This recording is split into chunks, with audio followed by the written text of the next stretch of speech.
ፀሐይ መሆን የተመኘው እሳት ራት። ሁሌም ማታ ማታ ትንሽዬ እሳት ራት እንደ ፀሐይ መሆንን ይመኝ ነበር። ደጋግሞም ይሞክራል። የሚያማምሩ አበባዎች ላይ የራሱን ትንሽዬ ብርሃን ያበራል። ግን እንደ ፀሐይ በብዙ በፍካት አያደምቅም።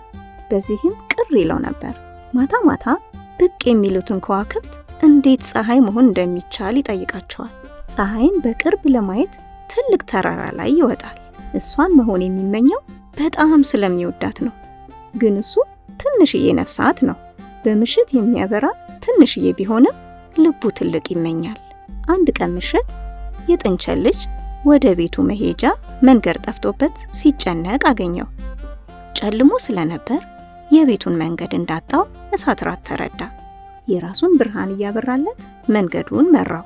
ትንሽ ከሄዱ በኋላ ሌሎች እሳት ራቶች ተጨመሩ። ጫካውን በብርሃን ሞሉት። ጥንቸሉን ቤቱ በር ላይ አደረሱት። ትንሹ ጥንቸል በጣም ደስ አለው። ፀሐይ ቀን ቀን ታግዘናለች፣ ዛሬ ደግሞ የእናንተ ትናንሽ ብርሃኖች ልዩ ብርሃን ሆኑኝ አላቸው። ትንሹ እሳት ራት ፀሐይ መሆን መመኘት አስፈላጊ እንዳልሆነ ተረዳ። የራሱ ትንሽ ብርሃን ሌላውን ዓለም ለማብራት በቂ እንደሆነ አወቀ። ደስ እያለው መብረሩን ቀጠለ። ኦሆ አሃ የኢትዮጵያ ልጆች ኦሆ